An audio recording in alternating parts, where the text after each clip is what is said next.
Hail,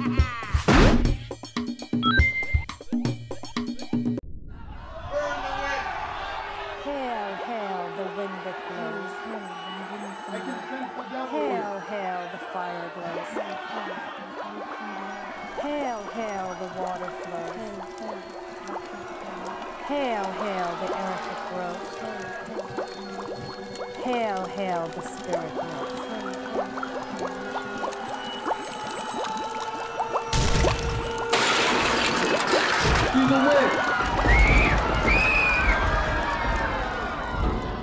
So I've caught up with Björn once again to talk about Salem. And first of all, at a press event like this, have the press moved on from the permadeath issue?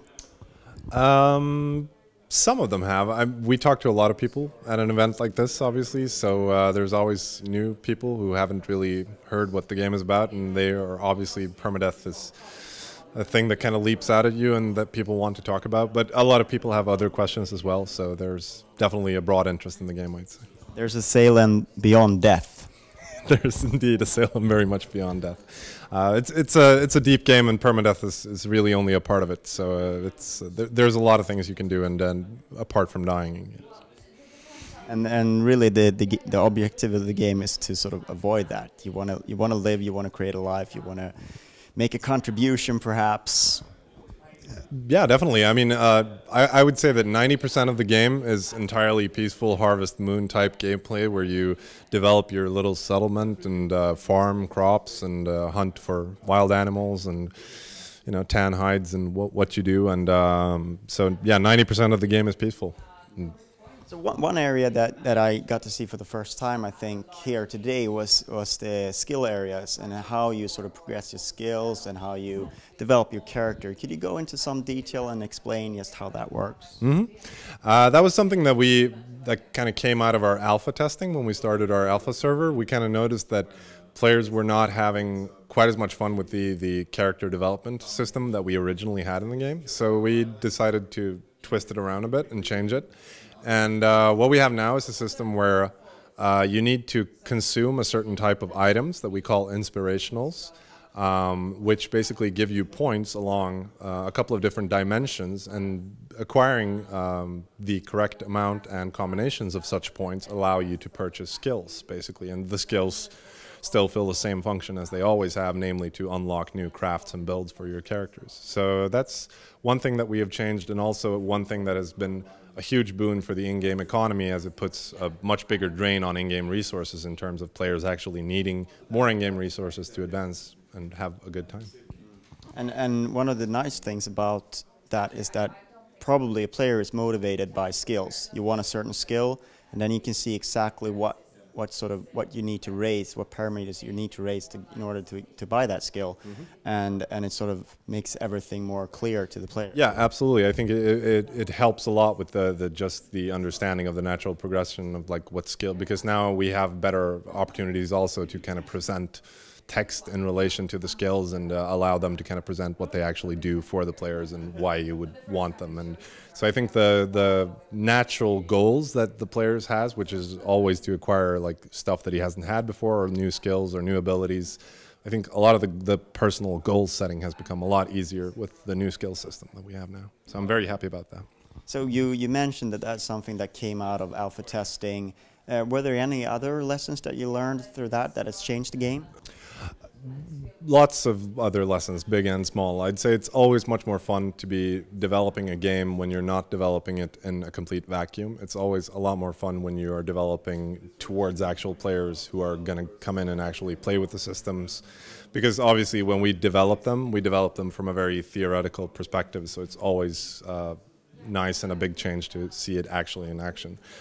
So we've definitely like pay out models on some of the crafts, and how much wheat should you get from harvesting a field, for example. A lot of things like that are things that we can kind of adjust and change as we see players playing with it and seeing what they feel about it and what kind of critiques they have. But so yeah, definitely lots of things have changed since we got players, and I expect lots of things will change as we get more players as well. So I think sometimes it's easy to sort of it's not selling the game enough when you say that it's a crafting MMO, because crafting is in a lot of MMOs, and people, you know, perhaps don't understand the scale of the crafting that's available in Salem. But could you give us some idea of what the player will be able to do and sort of the depth of it? Yeah, sure. I mean, we represent, like, I don't know how many industries, but at least like 12 to 15 separate distinct industries, like, you know, hide working or farming or mining, etc., fishing. And we represent items. We have some 300 to 400 unique items in the game at least, and we're constantly adding more, obviously. And we represent items as small as like rainbow soap bubbles and earthworms, basically. So it's on a very low scale level, and we represent a lot of the different steps in the craft. What do you do with rainbow soap bubbles? They are inspirational items, and you can study them. You get them sometimes when you can have a bar of bubbly soap, and you can make lather from it by dipping it into water. And then sometimes when you do that, you get a rainbow soap bubble as a kind of extra reward. All right, so not all of the items are entirely founded in reality, but that's the main thing anyway. But you have a fantasy setting, but you're sort of the crafting is sort of set in realism for the most part. Yeah, absolutely. Like most of the formal industries have some sort of basis in reality, like farming or tanning or whatnot, and they often, like we usually, when we introduce a new industry, the first step is often Wikipedia and, you know, find out how it works in real life, and then we try to come up with a model that meshes with our, you know, existing resources and stuff that we already have in game, and, you know, how can we use this, and, you know, we try to be inspired by real life, at least to a large extent.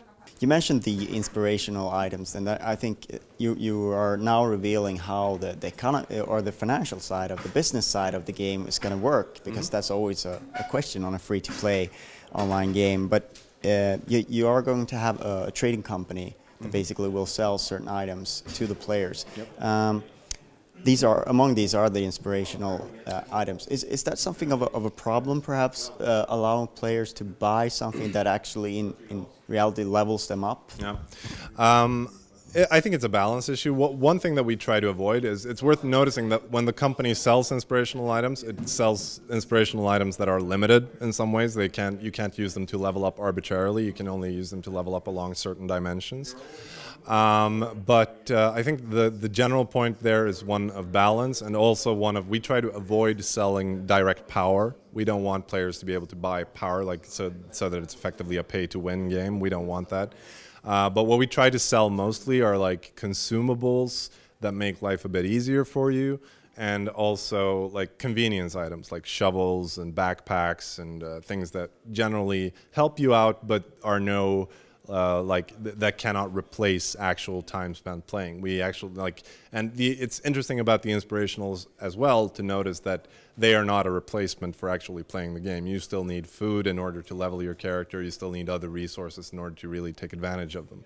So we try to make sure that people have a healthy balance of playing versus paying, basically. So you can't just buy a bunch of inspirational items and then level up your character and be a quick... No, not with any ease, at least. No, we shall make our utmost to make sure that that is not the case. We don't want a game world that works that way. So. And will all items also be able? Will you be able to purchase all items with the stuff you earn as well? No, I mean the company sells a very small subset of items, like I said, shovels and pickaxes. Some of them are unique to the company. I.e., sugar, for example, and tea is stuff that is important to the colonies, supposedly from Europe or from other colonies that are not inaccessible to the players. So some items are obviously unique to the company. Other items can be either crafted or bought, and some items cannot be bought at all, obviously. So some items can only be crafted. Most, in fact, of the items can only be crafted in the world. The company sells a very limited subset of items. I know that any roadmap for game development is kind of sketchy at first, and you don't really know where you're going to end up. But can you sort of give us a little bit of a view what you're going to do next, and how long it's going to be for until an open beta or release? Absolutely. We're at the point right now where a lot of the industries are in the game. The game runs, it's stable, it runs, the industries work. What we need to do now is we need to take another look at our combat system, is one of the things that we're going to be developing, because combat now is somewhat lackluster in game. And then we're also going to iterate over our map generator, because that's one of the things that once it's put into a live server with actual players, it's kind of hard to change it in retrospect. So that's one of the things that we definitely want to get down, so to speak, before we launch anything. And yeah, and apart from that, it's basically work building up towards launching a beta, which we look to do within a couple of months, basically. We have an alpha running now, and that's going according to plan. So beta next step, basically. And then perhaps a summer release. Yep, summer is the intended point of release for the game. So. Thank you very much for your time. Thank you.